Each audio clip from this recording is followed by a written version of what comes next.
Good morning, students. Once again, you are welcome to online class by Praveen Kumar Rohilla. बच्चों, आज हम जो टॉपिक डिस्कस करने जा रहे हैं उसका नाम है टेंस। आपने बहुत सुना होगा इसके बारे में। ये टेंस को यदि हम इंग्लिश की आत्मा कहें तो ये कोई अतिशयोक्ति नहीं होगी। वास्तव में यदि हम टेंस को बढ़िया तरीके से पढ़ लें तो हमारी इंग्लिश की लगभग 80% प्रॉब्लम्स जो है वो सॉल्व हो जाती हैं। यदि हमें टेंस अच्छी तरीके से आते हैं तो हम ट्रांसलेशन कर सकते हैं, हम किसी भी हिंदी के सेंटेंस को इंग्लिश में कन्वर्ट कर सकते हैं यदि हमें इसकी जानकारी है। कोई भी ग्रामर है, चाहे वो पैसिव वॉइस हो चाहे डायरेक्ट हो, तो इन जो इंग्लिश ग्रामर है उसमें भी इन टेंस की जानकारी होना बहुत आवश्यक है। तो इसलिए इंग्लिश ग्रामर स्टार्ट करने से पहले सबसे पहले हमें इस टेंस की जानकारी होनी चाहिए। यदि ये हमने अच्छी तरह कर ली तो फिर हम इंग्लिश में लगभग हम परिपूर्ण हो सकते हैं। बच्चों, ये सबसे हार्ड टॉपिक पड़ता है, थोड़ा बच्चों को लगता है, लेकिन यदि ये सही तरीके से समझा जाए तो ये सिंपल भी है। ये हम सब जानते हैं कि टेंस जो हैं वो 3 प्रकार के होते हैं, प्रेजेंट, पास्ट और फ्यूचर। अब सबसे मेन बात होती है कि जब हम किसी भी हिंदी के सेंटेंस को इंग्लिश में कन्वर्ट कर रहे हैं तो हमें सबसे ज़्यादा प्रॉब्लम ये आती है कि हम कैसे पहचानें कि वो टेंस जो है, वो वाक्य जो है वो कौन से टेंस का है, वो सेंटेंस कौन से टेंस का है, प्रेजेंट का है, पास्ट का है या फ्यूचर का है। फिर बाद में दिक्कत आती है कि प्रेजेंट का कौन सा है, इंडेफिनिट है, कंटिन्यूअस है, परफेक्ट कंटिन्यूअस है, या पास्ट का है या फ्यूचर का है। तो इन सब की अलग अलग अपने आप में अलग अलग पहचान होती है। उस पहचान से, हिंदी की पहचान से हम ये पहचानते हैं, उस पहचान को देख करके हम ये पहचानते हैं, उन कुछ शब्दों को देख करके पहचानते हैं कि कौन सा टेंस है और वो उस टेंस का वो कौन सा पार्ट है, क्योंकि उसी पार्ट के अनुसार, उसी टेंस के अनुसार वाक्य में हेल्पिंग वर्ब और मेन वर्ब का यूज होता है। किसी भी सेंटेंस को बनाने का बेसिक स्ट्रक्चर होता है subject plus helping verb plus main verb plus object. उसके बाद बाकी जो भी कुछ बचता है, एडवर्ब में जो बचता है, प्लेस एडवर्ब है, टाइम एडवर्ब है, वो बात की बात है। सबसे पहले हमको चाहिए होता है सब्जेक्ट हम आराम से पहचान ही लेंगे। जो किसी कार्य को करता है वो सब्जेक्ट होता है, वाक्य शुरू में आएगा, पहचान लेंगे, कोई दिक्कत नहीं है। ऑब्जेक्ट भी हम आसानी से पहचान लेंगे। मेन प्रॉब्लम आती है, हर चीज में लगती है हेल्पिंग वर्ब और मेन वर्ब, और वो लगती है टेंस के अनुसार। जिस पार्ट का जो टेंस होगा, प्रेजेंट का जो पार्ट होगा उसके अनुसार हेल्पिंग वर्ब लगेगी, उसके अनुसार ही मेन वर्ब लगेगी। पास्ट का होगा तो उसके अनुसार हेल्पिंग वर्ब लगेगी, उसके अनुसार मेन वर्ब लगेगी। हेल्पिंग वर्ब और मेन वर्ब जो है वो टेंस के अकॉर्डिंग क्या हो जाती हैं, चेंज हो जाती हैं। तो आप ये देख रहे हो, ये 3 टेंस हैं, फिर इनके 4 पार्ट हैं, इसके भी 4 हैं, इसके भी 4 हैं, तो 4 तिया 12। फिर इतनी सारी हेल्पिंग वर्ब्स और मेन वर्ब्स याद करने में बच्चा जो है वो कंफ्यूज हो जाता है कि हम किस प्रकार करें, कैसे पहचानें, क्या पहचान होगी। तो इसके लिए मैंने अपने वर्डों में, अपने तरीके से एक टेंस की एक कहानी का निर्माण किया है। उस कहानी के माध्यम से मैं आपको बड़े सिंपल वे में बताऊंगा कि हम टेंस को आखिरकार पहचान कैसे सकते हैं कि कौन सा वाक्य कौन से टेंस का है। तो मैं आशा करता हूं आपको वो कहानी जो है वो बहुत अच्छी लगेगी और समझ में भी आएगी। तो मेरे वर्डों में कहानी है, तो हम स्टार्ट करते हैं इस कहानी को। टेंस थे, टेंस के 3 बेटे हुए। उन 3 बेटों का नाम जो है वो रखा गया, पहले बेटे का नाम था प्रेजेंट, सेकंड बेटे का नाम था पास्ट और तीसरे बेटे का नाम था फ्यूचर। प्रेजेंट, पास्ट और फ्यूचर। बच्चे हुए, थोड़े बड़े हुए, उनको स्कूल भेजा गया। स्कूल भेजा गया तो प्रेजेंट जो था वो उसने सारी पढ़ाई की, तो उसने पढ़ाई की प्रेजेंट के बारे में कि ये जब वो पारंगत होके आया, जब इसकी शिक्षा खत्म हुई तो ये इस चीज़ में पारंगत था कि ये किसी भी व्यक्ति के वर्तमान के बारे में जो है वो बता सकता था। पास्ट की क्वालिटी थी कि उसने जो विद्या हासिल की उसके बाद वो पारंगत हो गया, वो किसी भी व्यक्ति के भूत के बारे में, जो चीज़ जा चुकी है, जो चीज़ गुजर चुकी है, उसके बारे में, भूतकाल के बारे में, पास्ट टाइम के बारे में ये सब कुछ जानकारी रखता था, ये सब कुछ बता सकता था। और ये जो था ये व्यक्ति के फ्यूचर के बारे में, आने वाले कल के बारे में सारी चीज जानकारी रखता था। यदि एक हिसाब से देखा जाए, इन तीनों भाइयों को साथ मिला दिया जाए तो एक हिसाब से ये पूरे पारंगत ज्योतिषी थे। ज्योतिषी भी तो वही होता है, एस्ट्रोलॉजर वही होता है जो क्या बताता है, व्यक्ति के प्रेजेंट, पास्ट और फ्यूचर के बारे में बताता है। लेकिन ये तीनों ही अलग अलग थे, तीनों की अपनी अपनी विशेषताएं थी। प्रेजेंट के बारे में बताता था, वर्तमान के बारे में बताता था, पास्ट व्यक्ति के भूतकाल के बारे में बताता था, और फ्यूचर जो है ये व्यक्ति के भविष्यकाल के बारे में बताता है। तो इनको पहचानने का सीधा सा सिंपल तरीका है, ये पहचान हमको याद रखनी है कि प्रेजेंट की जो पहचान होती है, हर वो वाक्य जिसके पीछे है हा ही आ रहा है, वो वाक्य हमारा कौन सा है, वर्तमान काल का है। जैसे वह पढ़ रहा है, वह स्कूल जाता है, वह जाग चुका है, वह यह काम कर चुका है, वह पिछले 5 दिनों से स्कूल आ रहा है, स्कूल नहीं आ रहा है। कुल मिलाकर वह एक अच्छा लड़का है। कुल मिलाकर जिस भी वाक्य के अंत में है हा ही आते हैं, वो वाक्य हमारे कौन से होते हैं, प्रेजेंट होता है, वर्तमान होता है। क्योंकि वर्तमान वही है जो क्या हो रहा है, चल रहा है, चल रहा था नहीं, चल रहा है। तो हर वो वाक्य जिसके पीछे है हा ही आते हैं, वो हमारा प्रेजेंट टेंस होता है। इसको आप अच्छी तरह समझ चुके होंगे। आगे आते हैं पास्ट। पास्ट की पहचान होती है जो पास्ट माने बीता हुआ, जो बीत चुका, मतलब जो ऑलरेडी क्या हो चुका है, बीत चुका है। मतलब ही इसका होता है भूतकाल। और भूत हम जानते हैं, गोष्ट किसे कहते हैं, उसे कहते हैं जो क्या हो चुका है, मर चुका है, जो गुजर चुका है, वही तो भूत बनता है। तो नाम से ही पता है हमको, भूतकाल मतलब जो चीज जो है, जो इंसिडेंट जो है, जो काम जो है वो पूरा डन हो चुका है, पूरा हो चुका है पास्ट टाइम में, वो टेंस कौन सा होगा, पास्ट टेंस। और उसकी पहचान होगी था, थी, थे, कि वह था, वह जा चुका था, वह जाता था, वह जा रहा था। वर्तमान में नहीं है वो काम क्या हो चुका है, वो पूरा हो चुका है पास्ट टाइम में। तो इसकी पहचान होगी था, थी, थे। तो अपने दिमाग में आपको ये दोनों पहचान एक तरह से बिठा लेनी है कि प्रेजेंट की जो पहचान है वो होती है हा ही, पास्ट की जो पहचान होती है वो होती है था, थी, थे, और फ्यूचर की पहचान जो होती है वो होती है गा, गी, गे, या होगा, होगी, होंगे। कि वह जाएगा, जा रहा होगा, जा चुका होगा। तो फ्यूचर क्योंकि वो आने वाला समय है, कि वो आएगा, वो काम होगा अभी, है ना। हमारे स्कूल रीओपन होंगे, आगे होंगे, अभी नहीं हो रहे। तो फ्यूचर की पहचान होती है गा, गी, गे, या होगा, होगी, होंगे। तो ये 3 पहचान अपने दिमाग में आप बिठा लीजिए कि प्रेजेंट की पहचान होगी है हा ही, पास्ट की होगी था, थी, थे, और फ्यूचर की होगी गा, गी, गे। इन 3 पहचान में आपको कोई दिक्कत नहीं होनी चाहिए। अब हम आगे बढ़ते हैं कहानी के ऊपर कि भाई ये तीनों थे, तीनों बड़े हुए, तीनों ने शिक्षा ग्रहण की, तीनों की शादी कर दी गई, 3 बहनों से इनकी शादी हो गई, कोई दिक्कत नहीं है। ये संयोग था कि तीनों के जो पहला बच्चा हुआ वो एक ही दिन हुआ।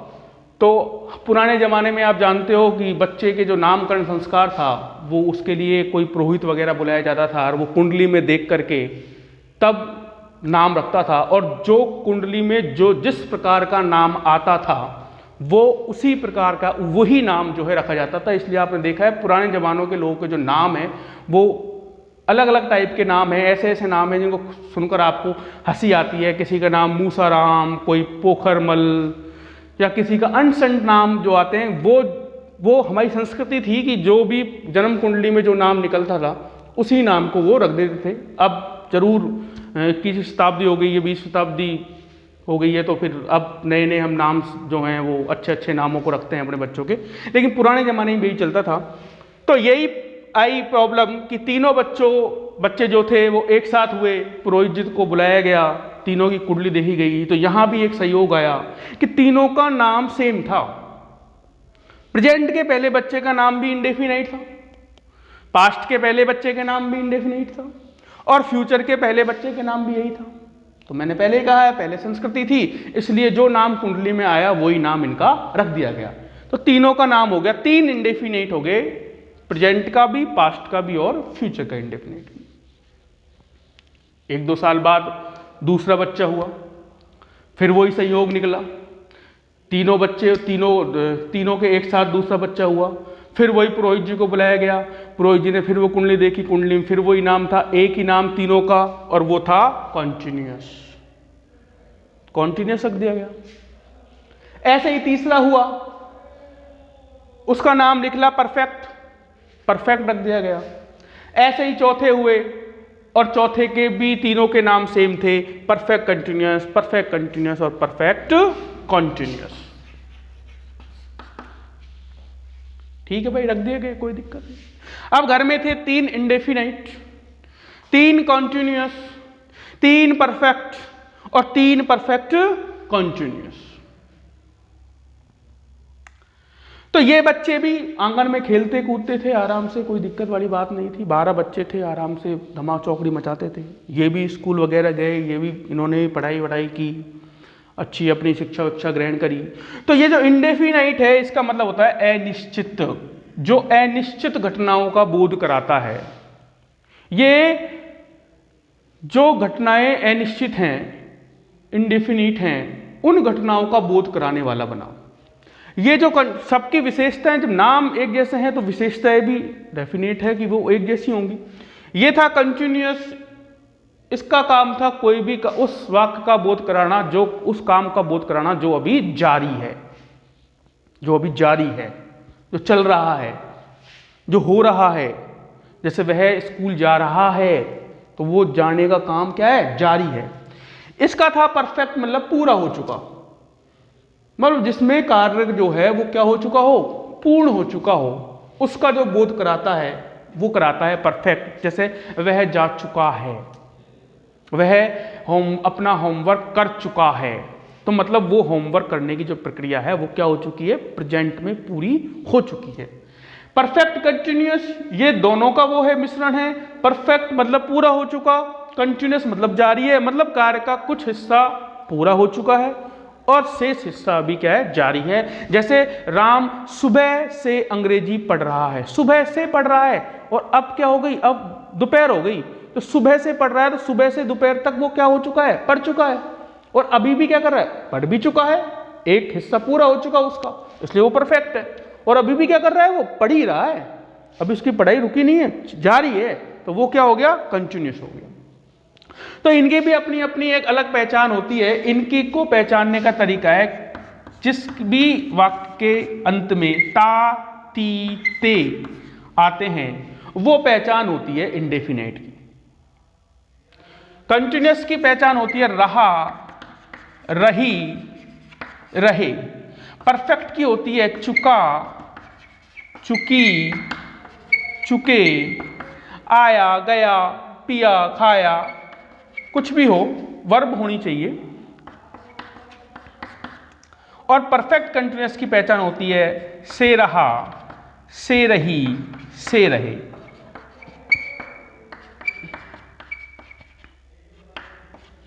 मतलब उसमें टाइम दिया हुआ, सुबह से खेल रहा है।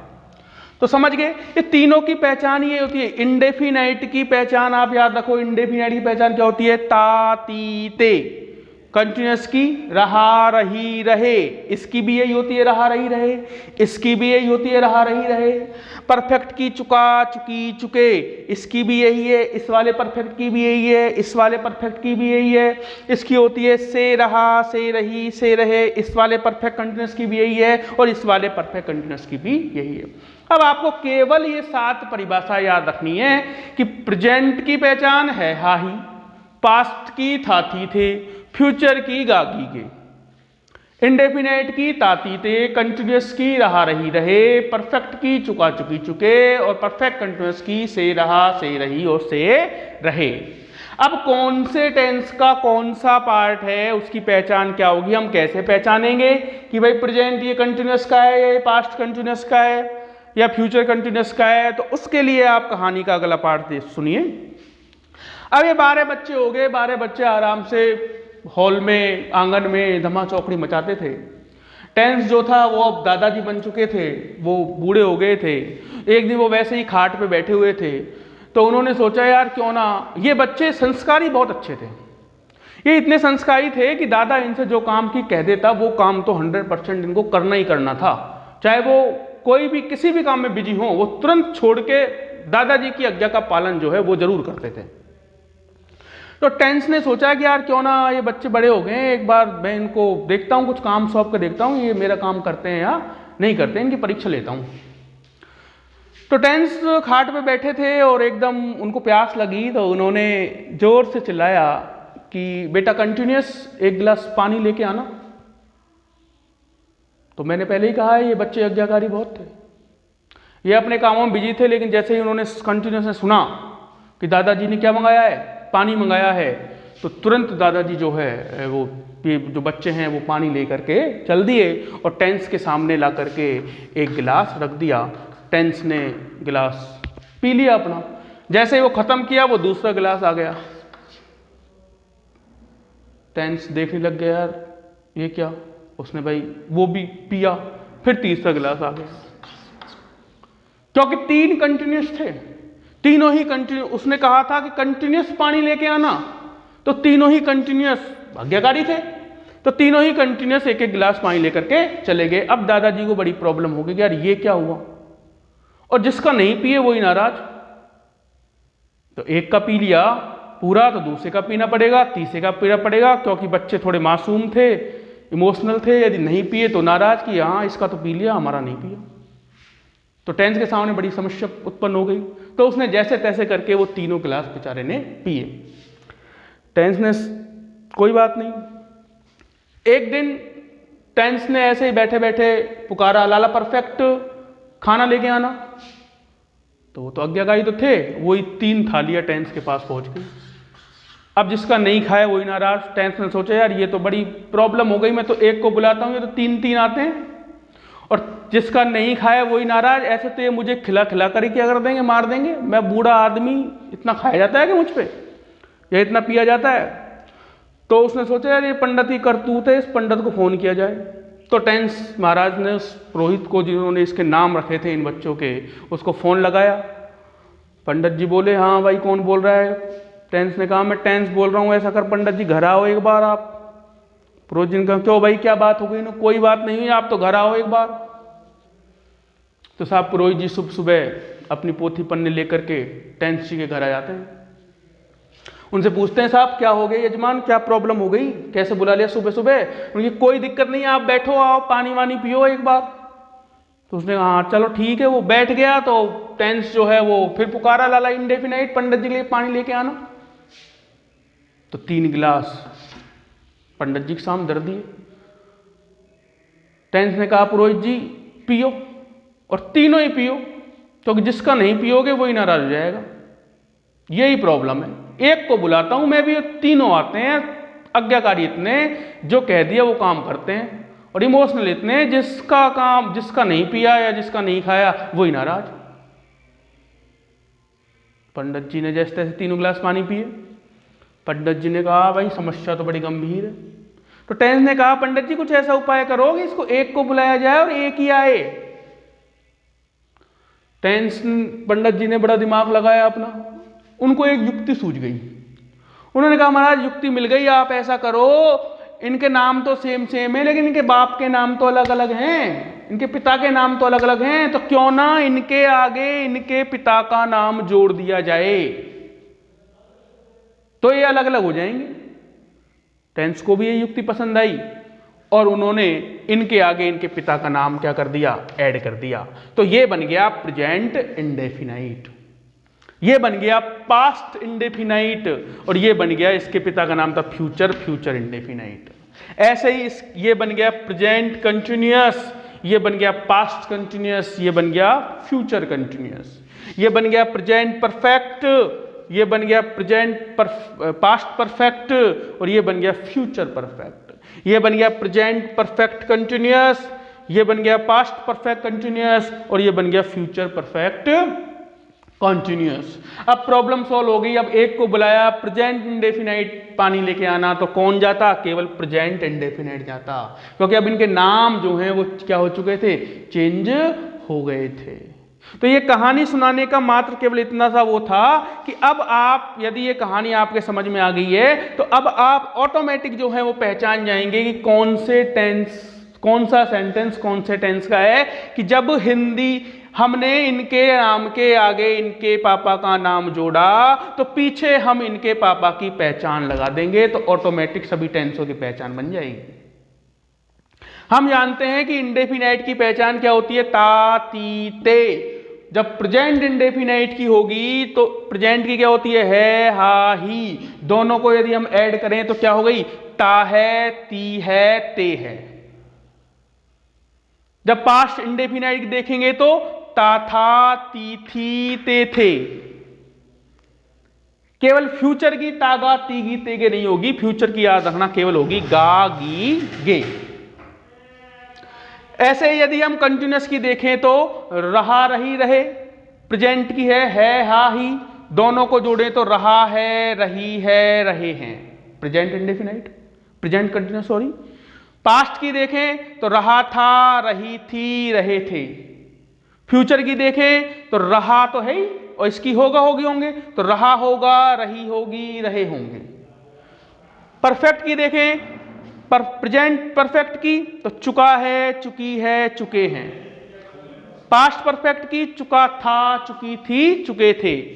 फ्यूचर परफेक्ट की चुका होगा, चुकी होगी, चुके होंगे। प्रेजेंट परफेक्ट कंटिन्यूअस की से रहा है, से रही है, से रहे हैं। पास्ट परफेक्ट कंटिन्यूअस की से रहा था, से रही थी, से रहे थे। और फ्यूचर परफेक्ट कंटिन्यूअस की से रहा होगा, से रही होगी, से रहे होंगे।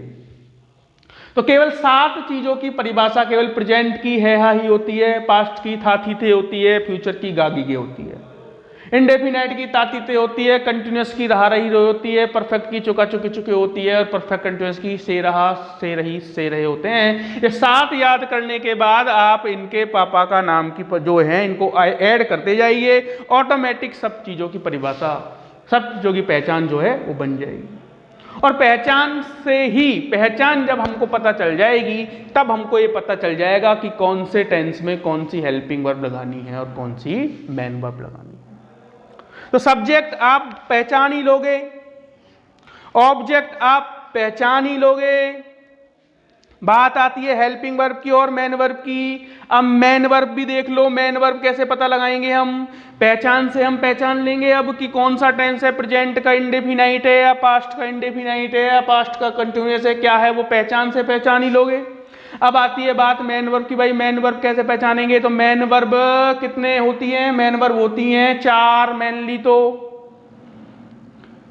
मेन वर्ब की फर्स्ट फॉर्म जो प्रेजेंट फॉर्म होती है, मेन वर्ब की सेकंड फॉर्म जो होती है पास्ट होती है, पास्ट फॉर्म होती है, मेन वर्ब की थर्ड फॉर्म जो परफेक्ट होती है, परफेक्ट की फॉर्म होती है, और मेन वर्ब की फोर्थ फॉर्म जिसे हम कहते हैं जीरेंड। तो first form, second form, third form और कौन सी फॉर्म होती है? Fourth form, first form plus ING. तो देखो मेन वर्ब कैसे लगेगी। अब देखो ये प्रेजेंट का पहले बेटे का नाम क्या था? इंडेफिनाइट। यही पास्ट के का नाम है इंडेफिनाइट, यही फ्यूचर के नाम है। तो ये कौन से नंबर का है? पहले नंबर का बेटा है, राइट। दूसरे नंबर के बेटे का नाम क्या था? कॉन्टिन्यूअस, तीनों का ही। परफेक्ट कौन से नंबर का है? तीसरे नंबर का। परफेक्ट कंटिन्यूअस कौन से नंबर का है? चौथे नंबर का। भाई ये तो याद है आपको कि पहले नंबर पर इंडेफिनाइट पैदा हुआ, दूसरे पर कंटिन्यूअस हुआ था, तीसरे पर परफेक्ट हुआ था और चौथे पर परफेक्ट कंटिन्यूस हुआ था। तो जो जिस नंबर का है उसमें उसी नंबर की हेल्पिंग मेन वर्ब की वही फॉर्म लगेगी। इंडेफिनाइट कौन से नंबर का है? पहले नंबर का। तो तीनों में ही मेन वर्ब की कौन सी फॉर्म आएगी? फर्स्ट फॉर्म, तीनों में ही। राइट? इंडेफिनाइट पहले नंबर का है तो प्रेजेंट का इंडेफिनाइट है उसमें भी पहली फॉर्म, पास्ट का इंडेफिनाइट है उसमें भी पहली फॉर्म, फ्यूचर का इंडेफिनाइट है उसमें भी पहली फॉर्म। केवल पास्ट इंडेफिनाइट के सिंपल सेंटेंस में हम सेकंड फॉर्म का यूज करेंगे, वो भी जब जब हम डिड का यूज, क्योंकि उसमें हेल्पिंग वर्ब जो डिड है उसका यूज नहीं करते इसलिए। वरना मेनली फर्स्ट नंबर पर जो है उसमें कौन सी मैनो लगेगी? फर्स्ट फॉर्म लगेगी। राइट? ये तीसरे नंबर का कौन है? परफेक्ट है, तो तीसरे में तीसरी लगेगी वर्ब की तीसरी फॉर्म। चौथे नंबर पर कौन है? प्रेजेंट परफेक्ट, परफेक्ट कंटिन्यूअस है तो चौथा आदि टेंस है तो चौथे में चौथी लगेगी। तो पहले में पहली, चाहे किसी का भी हो, प्रेजेंट का हो, चाहे पास्ट का हो, चाहे फ्यूचर का हो, तीसरे में तीसरी और चौथे में चौथी। अब बचा हमारा दूसरा। इस दूसरे में दूसरी नहीं लगती, वो मैंने पहले बता दिया। दूसरी फॉर्म केवल पास्ट इंडेफिनाइट के सिंपल सेंटेंस में लगती है, तो इसलिए इस दूसरे में हम लगाएंगे चौथी फॉर्म। ये याद रखनी है, केवल दूसरे में कौन सी लगेगी? चौथे नंबर की। तो पहले में पहली, दूसरे में चौथी, तीसरे में तीसरी, चौथे में चौथी, ऐसे याद रखो। जो जिस नंबर का है उसमें उसी नंबर की मेन वर्ब का यूज होगा, और केवल दूसरे में जो जिसका नाम कंटिन्यूअस है, चाहे वो प्रेजेंट का हो, पास्ट का हो, चाहे फ्यूचर का हो, उसमें हम कौन सी लगेगी? चौथी फॉर्म लगेगी। राइट? मेरे हिसाब से आप समझ चुके होंगे। अब बारी आती है, केवल हमको याद रखनी है हेल्पिंग वर्ब, केवल हेल्पिंग वर्ब याद रखनी है। और हेल्पिंग वर्ब भी हमको याद रखनी है किसकी? प्रेजेंट की याद रखो आप, पास्ट की ऑटोमेटिक हो जाएंगी। जब प्रेजेंट की याद रखोगे तो प्रेजेंट इंडेफिनाइट में लगती है डू और डज, ये लगती है। कंटिन्यूअस में लगती है इज, एम, आर। परफेक्ट में लगती है हैव और हैज। और परफेक्ट कंटिन्यूअस में वो ये हैज है भी लगेगी, और उसके साथ क्या जुड़ जाएगा? बीन और जुड़ जाएगा, बीन। केवल ये चार याद रखनी है, do, does, is, am, are, have, has और हैव बीन और हैव बीन। अब पास्ट की जब हम बनाएंगे तो हम पता है पास्ट की इसकी सेकंड फॉर्म होती है पास्ट फॉर्म, तो डू डज की सेकंड फॉर्म क्या होगी? डिड। पास्ट फॉर्म डिड होती है तो डिड लगेगी। इज, एम, आर प्रेजेंट के इसके पास इज, एम, आर का पास्ट क्या होगा? वॉज वर होगा, वॉज वर लगेगी। हैव, हैज की पास्ट फॉर्म क्या होगी? हैड होगी तो हैड लगेगी। हैव, हैज, बीन की क्या होगी? हैड होती है, हैड में बीन जुड़ जाएगा, हैड बीन हो जाएगी, कोई दिक्कत ही नहीं है। बची फ्यूचर की, फ्यूचर में सिंपल है, क्या लगती है? शैल विल लगती है, केवल शैल विल लगती है फ्यूचर में। कंटिन्यूअस की लगाएंगे तो इन दोनों के साथ बी जोड़ देंगे, परफेक्ट लगाएंगे तो इन दोनों के साथ हैव जोड़ देंगे, परफेक्ट कंटिन्यूअस लगाएंगे तो इन दोनों के साथ हैव बीन जोड़ देंगे। ये तुम्हारी हेल्पिंग वर्ब भी हो गई, या इनको याद रख लो। उसके बाद इन चारों के ही चार चार पार्ट होते हैं। पहला होता है अफर्मेटिव, दूसरा नेगेटिव, तीसरा इंट्रोगेटिव और चौथा इंट्रोगेटिव नेगेटिव। अफर्मेटिव का नियम है subject plus helping verb plus main verb plus object, उसके बाद जो भी कुछ बचता है। तो पहले सब्जेक्ट, फिर हेल्पिंग वर्ब, फिर तीसरे नंबर पर मेन वर्ब, चौथे नंबर पर ऑब्जेक्ट। नेगेटिव बनाएंगे तो नेगेटिव मतलब नॉट जोड़ना है हमको, तो केवल हेल्पिंग वर्ब और मेन वर्ब के बीच में क्या जोड़ देंगे? नॉट। एक ये स्ट्रक्चर याद रखो, बाकी ऑटोमेटिक होता चल जाएगा। Subject plus HV plus MV plus object plus others. Negative बनाएंगे तो तीसरे नंबर पर क्या आ जाएगा? नॉट, हेल्पिंग वर्ब और मेन वर्ब के बीच में। जब इंट्रोगेटिव बनाएंगे तो ये दूसरे नंबर की हेल्पिंग वर्ब कहां चल जाएगी? पहले नंबर पर, बाकी जो कहो। स्थान चेंज हो जाएंगे हेल्पिंग वर्ब सब्जेक्ट के। किसी WH शब्द से चालू है तो WH शब्द और आगे आ जाएगा, है ना। जैसे वह कहाँ जा रहा है, तो प्रश्न पूछ रहा है इसमें, लेकिन ये क्या से स्टार्ट नहीं है। ये मैं नेक्स्ट टॉपिक में बताऊंगा आपको कि इंट्रोगेटिव ये सेंटेंस होते क्या हैं। और इंट्रोगेटिव नेगेटिव में वही इंट्रोगेटिव तो हेल्पिंग वर्ब आगे आनी है, वही तीसरे नंबर पर क्या आ जाएगा, नॉट आ जाएगा। तो इस तरीके से ये टेंस का जो यदि हम पूरा परिवार देखें तो 3 तो ये 4 5 6 7 8 9 10 11 12 13 14 15 और इसके ये 4, इसके ये 4, इसके भी यही 4, इसके भी यही 4, चक्कू चक्कू 16। ऐसे ही इनके भी ये 4 4 हैं तो 16, इनके भी ये 4 4 यही हैं 16, और खुद ये थे 12 और 3 थे आपके टेंस, तो ये 16 तिया 48 और 12 60 और 3 63। ये 63 आदमियों का और एक टेंस को मिला लो आप तो 64 आदमियों का भरा पूरा परिवार है जो इंग्लिश की आत्मा है। यदि हम इसको सही तरीके से समझ जाएं तो 100% है कि हम इंग्लिश में बहुत अच्छा कर सकते हैं, बहुत अच्छी इंग्लिश बोल भी सकते हैं, ट्रांसलेट भी कर सकते हैं। इंग्लिश में हमको बहुत सारी प्रॉब्लम्स जो है हमारी सॉल्व हो जाएंगी। तो सबसे बहुत ज़्यादा टफ टॉपिक पड़ता है बच्चों के लिए। मैं सोचता हूँ कि जिस तरह से आपको एक कहानी बताई गई है उसको यदि आप 1-2 बार यदि आप देखोगे तो 100% आपके दिमाग में ये बैठेगी।